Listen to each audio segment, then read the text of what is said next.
Hello बच्चों, मैं विज्ञान आचार्य देवेंद्र कुमार पांडे, सरस्वती शिशु मंदिर महाराजा का कक्षा 9। हम लोग कल चैप्टर मोशन शुरू किए थे हम लोग, और मोशन में एक बार रिकॉल कर दूँ मैं आपको कल हम लोग क्या क्या पढ़े थे। मोशन, व्हाट इज मोशन, फिर किसी भी वस्तु के पोजीशन को या किसी भी कोई भी जगह के पोजीशन को शहर में उसका लोकेशन क्या है और उसके लिए एक रिफरेंस पॉइंट की आवश्यकता पड़ता है, यह सब आप लोग को बताएं। फिर स्पीड वेलोसिटी के बारे में बताएं, फिर मोशन के टाइप के बारे में पढ़ाएं। फिर अब इसके बाद वेलोसिटी से आगे बढ़ेंगे हम लोग, तो एक नए फिजिकल क्वांटिटी से हम क्या होंगे, परिचित होंगे। और वह नया फिजिकल क्वांटिटी मेरा क्या होगा, जैसा कि बोर्ड पर लिखा हुआ है आप देख रहे हैं, एक्सीलरेशन, जिसे हिंदी में क्या कहते हैं हम लोग, जिसे हिंदी में हम लोग त्वरण कहते हैं।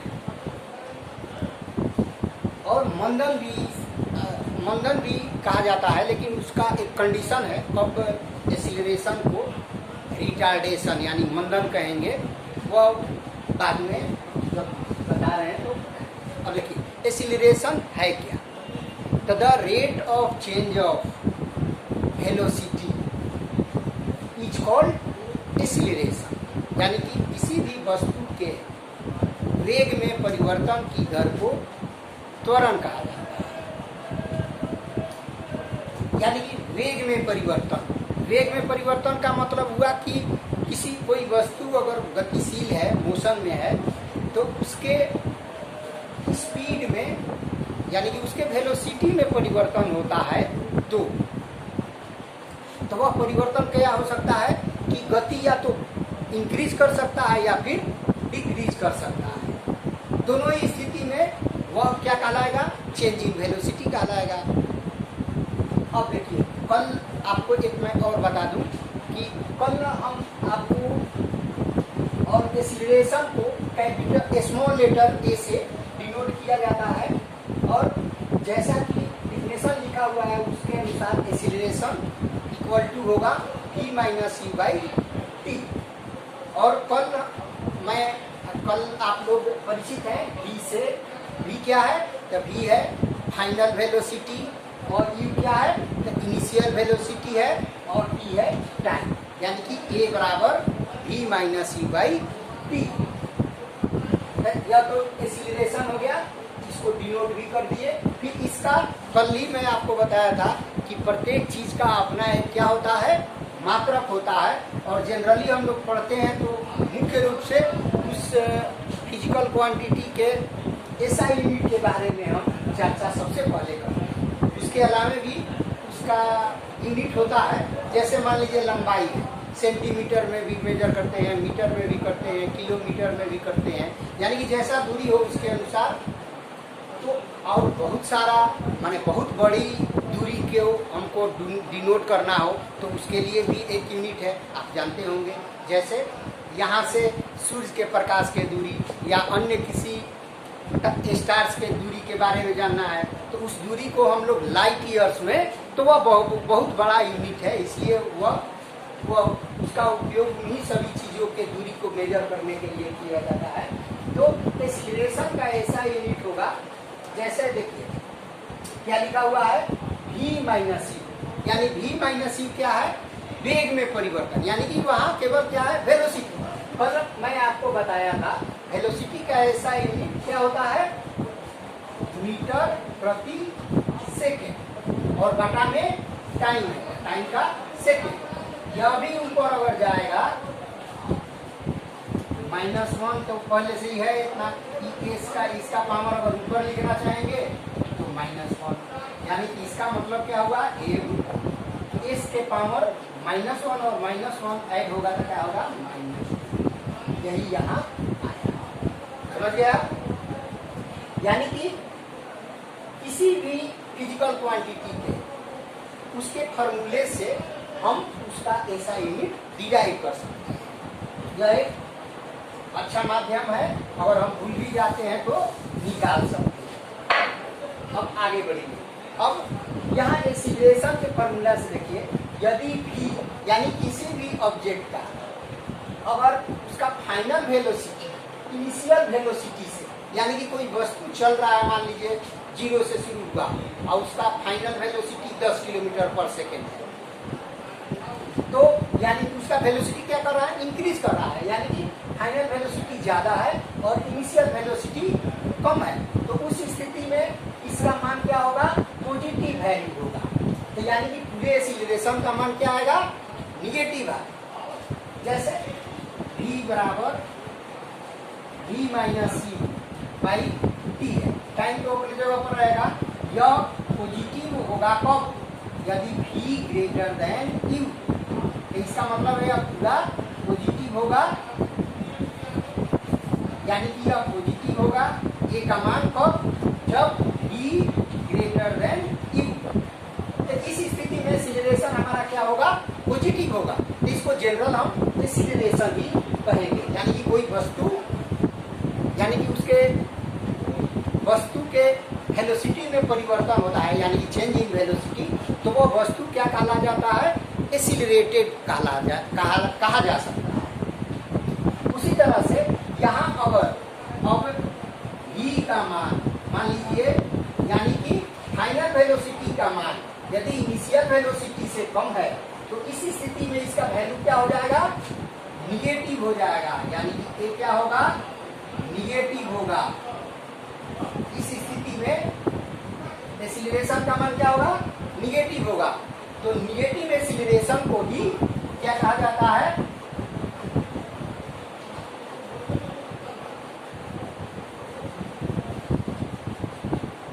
रिटार्डेशन कहा जाता है।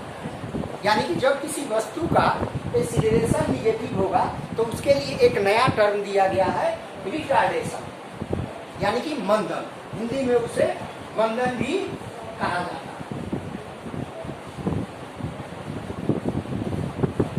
एक्सीलरेशन का हिंदी क्या होगा,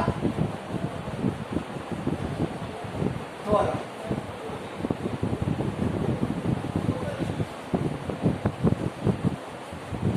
मोशन मतलब आप जानते हैं होता है, जानना चाहिए हिंदी भी। अब इसके बाद एक्सीलरेशन है। तो एक्सीलरेशन यानी कि कोई भी वस्तु, यहाँ इस चैप्टर में हमें किस प्रकार के वेलोसिटी को पढ़ना है, स्ट्रेट लाइन मोशन हमको पढ़ना है इस चैप्टर में, हमेशा ध्यान रखिएगा। और स्ट्रेट लाइन मोशन में ही यह सब रूल रेगुलेशन क्या होगा, फॉलो होगा। जिग जैग मोशन होगा या नॉन यूनिफॉर्म मोशन होगा, उसमें ये सब फार्मूला लागू नहीं होगा। यानी कि हमें यहाँ एक स्ट्रेट लाइन मोशन के बारे में ही चर्चा करना है और उसी सब पर यह फार्मूला क्या होगा, अप्लाई होगा, अप्लीकेबल होगा। तो अब इसके बाद एक्सीलरेशन समझ गए, यानी कि कोई वस्तु अगर गतिशील है और उसके वेलोसिटी में चेंजिंग होता है तो क्या हो सकता है, वह वस्तु, तभी कहा जाएगा कि वह वस्तु एक्सीलरेटेड है। अब एक्सीलरेशन भी जिस तरह से हम लोग मोशन पढ़े, यूनिफॉर्म और नॉन यूनिफॉर्म, तो एक्सीलरेशन भी यूनिफॉर्म माने नॉन यूनिफॉर्म यूनिफॉर्म एक्सीलरेशन हो सकता है। तो अब कब होगा, तो एक निश्चित समय में निश्चित अगर वेलोसिटी में परिवर्तन होता है तो वह क्या कहलाएगा, तो वह कहलाएगा यूनिफॉर्म एक्सीलरेटेड। अब आगे देखिए, यहाँ एक्सीलरेशन बता दिए। अब एक्सीलरेशन में है कि कोई भी ऑब्जेक्ट कब एक्सीलरेटेड होगा,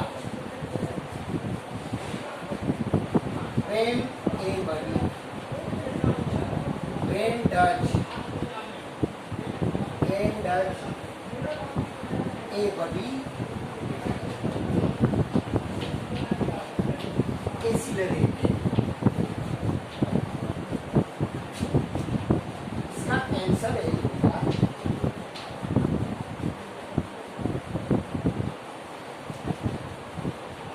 case first and case second.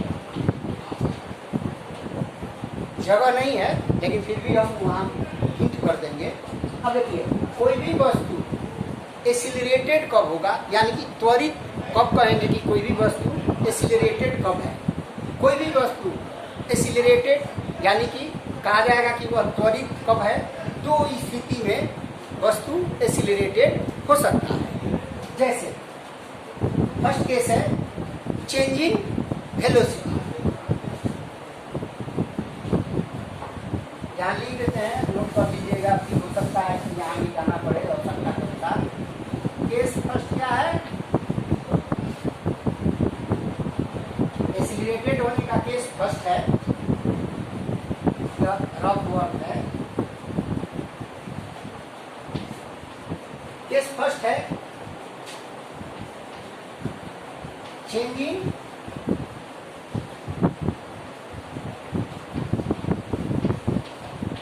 Velocity, यानी कि अगर वस्तु के वेग में परिवर्तन होता है, यानी कि घटता है या बढ़ता है, उसको चेंज करेंगे, यानी इंक्रीज या डिक्रीज वेलोसिटी में, तो वो चेंजिंग वेलोसिटी कहलाएगा। तब इस स्थिति में हम कह सकते हैं कि वस्तु एक्सीलरेटेड है। दूसरा केस है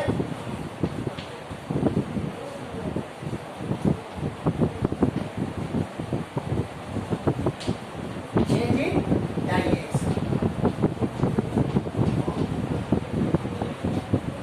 यानी कि दो ही स्थिति है, चेंजिंग वेलोसिटी और चेंजिंग डायरेक्शन। दोनों में से कोई भी एक होता है, तो दोनों होता है या कोई केवल एक होता है, तो दोनों ही स्थिति में वह वस्तु क्या हो सकता है, एक्सीलरेटेड हो सकता है। जैसे चेंजिंग वेलोसिटी यानी कि कोई वस्तु चलते चलते अपना दिशा चेंज कर रहा है, माने मुड़ रहा है, तो उस स्थिति में उस वस्तु को हम क्या कहेंगे कि वह वस्तु एक्सीलरेटेड है। अब एक्सीलरेटेड हो गया, तो अब उदाहरण के द्वारा समझिए कि कब डायरेक्शन चेंज होगा। मान लीजिए चेंजिंग वेलोसिटी तो बता दिए, अब चेंजिंग डायरेक्शन।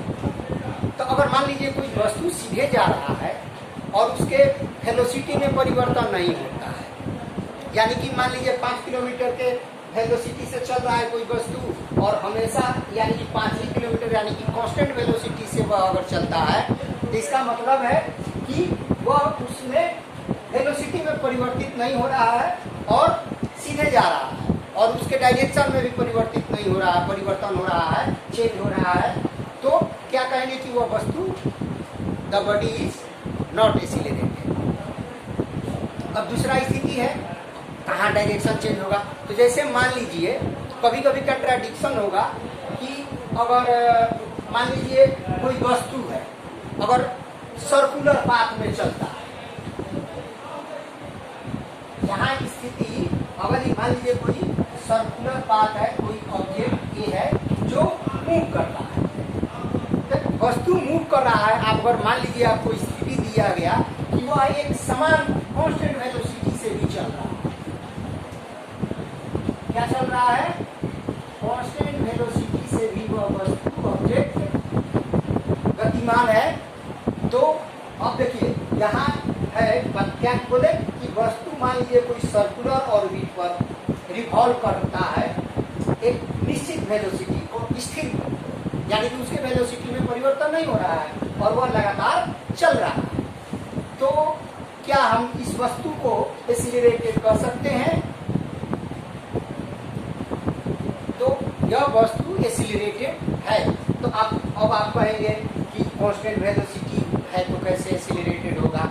तो सर्किल में आप सभी जानते होंगे, पिछले क्लास में पढ़े होंगे, सर्किल जो है, सर्किल में कहीं भी स्ट्रेट लाइन नहीं होता है। सर्किल में प्रत्येक पॉइंट पर आप भी जानते हैं कि कोई लाइन हो, किसी भी प्रकार का सर्कुलर कर्व हो या स्ट्रेट लाइन हो, लाइन क्या होता है, बहुत सारे छोटे छोटे पॉइंट से, बिंदु से बना होता है। तो इसमें जो है प्रत्येक पॉइंट पर डायरेक्शन चेंज होता है सर, इसलिए यहाँ कांस्टेंट वेलोसिटी होते हुए भी यहाँ क्या होता है, वेलोसिटी तो कांस्टेंट है, यानी कि चेंज वेलोसिटी नहीं हो रहा है, फिर भी यहाँ इसके प्रत्येक पॉइंट पर डायरेक्शन में चेंज हो रहा है यह, इसलिए यह वस्तु क्या कहा जा सकता है कि यह वस्तु एक्सीलरेटेड है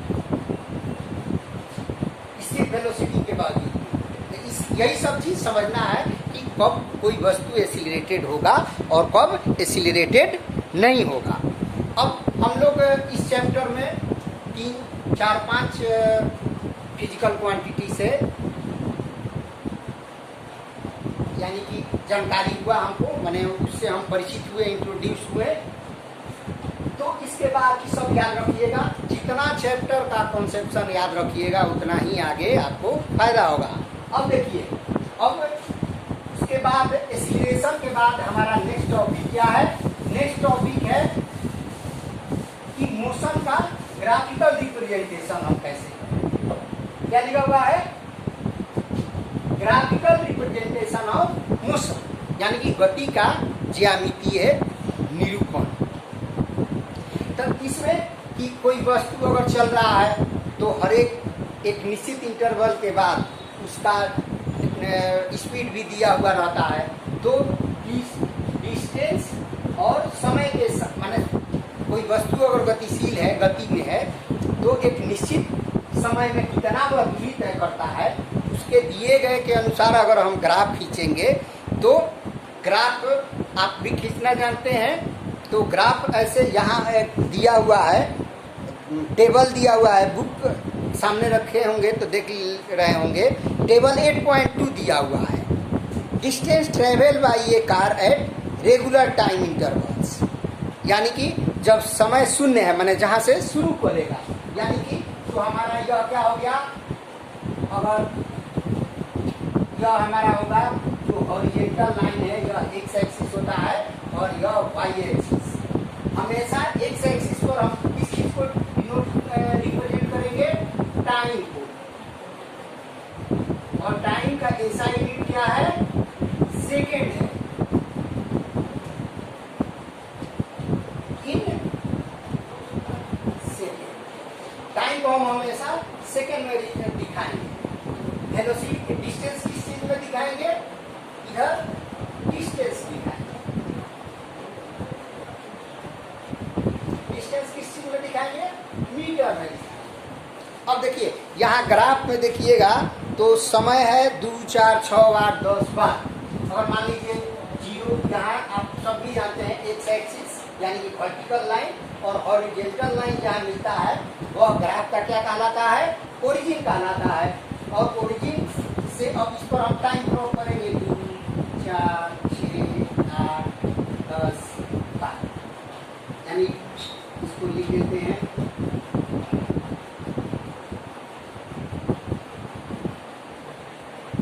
अब इसके बाद इसमें टेबल में देखिए, अब दूरी क्या है? 2 है, 4 है, मैंने मैक्सिमम 12 तक है।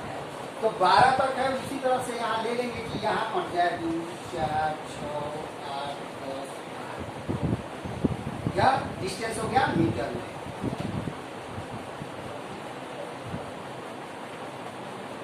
ठीक है, तो मीटर में डिस्टेंस हो गया। अब कीजिए, अगर 0 टाइम है तो वेलोसिटी कितना है? 0 है। फिर 2 है, 2 सेकेंड तो 1 है। तो 1 इस पर दिखाने के लिए इतना 1 है तो 1 इसके जस्ट बीच में हो जाएगा, 1 है। फिर 1 है, 4 है, 9 है, तो यहाँ इक्वल हो जाएगा। इसके बाद 6 सेकेंड में 9 हो जाएगा, तो यहाँ मान लेंगे 9 हो जाएगा। फिर 16 है, 1 सेकेंड में कितना है?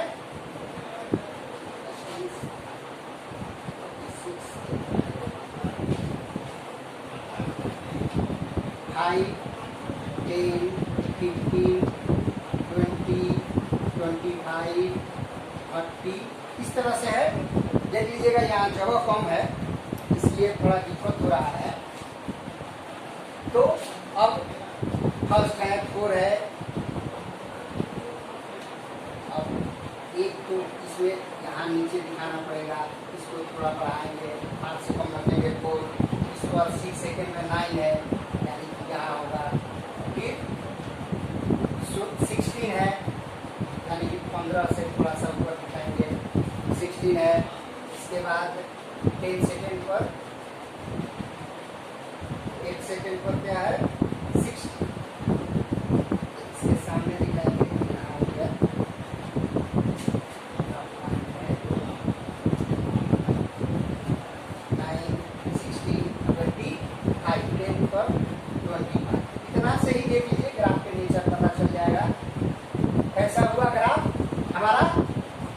ग्राफ हमारा कर्व के आकार का हुआ, यानी कि तो इसको हम किस प्रकार के मोशन कहेंगे? तो यह बेसिकली जो ग्राफ है हमारा स्ट्रेट लाइन नहीं है, तो यह नॉन यूनिफॉर्म मोशन का उदाहरण हो गया। अगर दिए गए डाटा के अनुसार अगर हम ग्राफ खींचते हैं और हमारा स्ट्रेट लाइन ग्राफ आ जाता है, तो यह क्या हो जाएगा? नॉन यूनिफॉर्म, यह नॉन यूनिफॉर्म मोशन का उदाहरण हो गया है। यानी ग्राफ देख के भी हम बता सकते हैं, और यह क्या होगा? यूनिफॉर्म मोशन होगा अगर इस तरह का ग्राफ आएगा। क्या होगा? इस प्रकार का ग्राफ होगा तो यूनिफॉर्म मोशन होगा। जैसे फिगर में सामने एक दिया हुआ है ग्राफ, तो यूनिफॉर्म मोशन हो गया। अब डिस्टेंस टाइम ग्राफ से हम बहुत सारा जानकारी हासिल कर सकते हैं। तो इसके बाद है इसी तरह से वेलोसिटी टाइम ग्राफ। तो वेलोसिटी टाइम ग्राफ को अब हम क्या करेंगे, कल आपको बताएंगे। तो इसमें होमवर्क आज दे देते हैं, पेज नंबर 103 में जो क्वेश्चन आंसर है उसको कीजिएगा।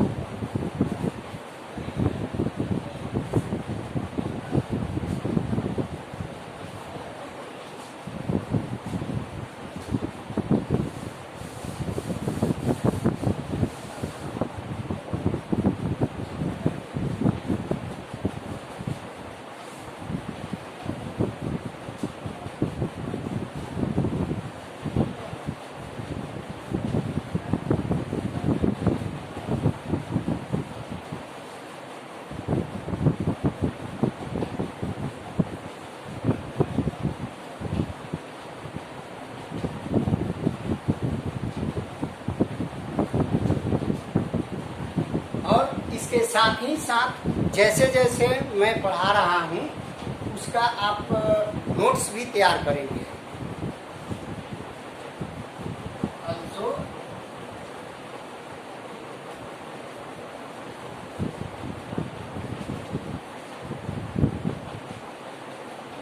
Also